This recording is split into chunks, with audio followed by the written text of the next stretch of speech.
Hello everyone, আমি Shreya and welcome to my another mini blog. আমি আজকে চলে গেছিলাম আমার বাড়ির কাছাকাছি হরিনাবি রথের মেলায়। আমার সঙ্গে ছিল আমার মা এবং অ্যাজ ইউজুয়াল সবসময় পোজ দেওয়ার জন্য রেডি আমার বোন। তারপরে আমরা টোটো করে চলে যাই হরিনাবি রথের মেলায়। মেলায় ঢোকার মুখেই ছিল বাবা জগন্নাথ দেবের ছোট্ট মতন একটি মন্দির। এরপরেই চোখে পড়ে মেলার কার্যালয়। এবছর মেলায় এতটা নতুনত্ব কিন্তু আমার বেশ ভালো লাগে। এরপরেই শুরু করে দিই আমরা ঘুরি। আমি ভেবেছিলাম আজকের দিনে হয়তো মেলায় কম ভিড় হবে, কিন্তু না, বেশ ভালোই ভিড় ছিল।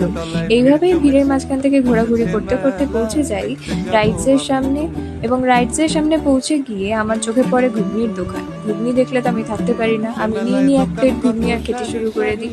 তো খাওয়ার পরেই আমি চলে যাই একটি ঘড়ির দোকান। পরেই মেলা ঘুরতে ঘুরতে পৌঁছে যাই ফুচকা স্টলের সামনে। আর ফুচকা দেখলে কার না জিভে জল আসে বলো, আমারও এসে গেছিলো, তাই আমিও খেয়ে নিয়েছিলাম ফুচকা।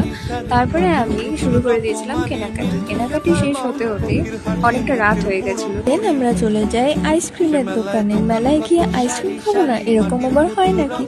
তারপরে কিনে নিই আইসক্রিম, আর মেলা থেকে বেরিয়ে রাস্তার অপোজিটেই ছিল গাছের দোকান দেখতে দেখতে উঠে পড়ি অটোতে, আর শুরু হয়ে যায় আইসক্রিম খাওয়া। আইসক্রিম খেতে খেতে সোজা বাড়ি। আপনাদের যদি ভিডিওটা ভালো লেগে থাকে তাহলে অবশ্যই একটা লাইক করে দেবেন, আর দেখা হচ্ছে নেক্সট মিনি ব্লগে। টাটা।